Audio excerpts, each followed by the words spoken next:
নমস্কার বন্ধুরা, আজকে আমি চলে গেছিলাম আমাদের পাশের একটা ইসকন মন্দিরে। তো সেইখানে আজকে হচ্ছে জগন্নাথের স্নান, মানে কদিন পরেই তো রথ, তো তার আগে জগন্নাথকে স্নান করাতে হয়।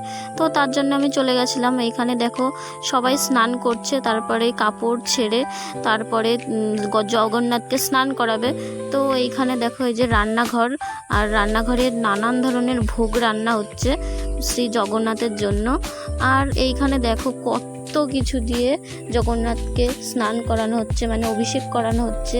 ঘি, মধু, ডাবের জল, আরও অনেক কিছু দেওয়া হচ্ছে, দিয়ে তারপরে স্নান করানো হচ্ছে। আর এই কারণেই জগন্নাথের জ্বরও চলে আসে। তো এইখানে অনেক ভক্তবৃন্দরা এসেছে এবং এরপরে জগন্নাথকে ফুল দিয়ে অভিষেক করানো হচ্ছে, মানে ফুল নিবেদন করা হচ্ছে। তো তারপরে দেখো সব ভক্তবৃন্দরা কি সুন্দর নৃত্য করছে। আর এখন ভগবানকে ভোগ নিবেদন করা হবে, আর এইদিকে সবাই নৃত্য করছে, কত সুন্দর। আর তোমরা সকলে জয় জগন্নাথ অবশ্যই বলো।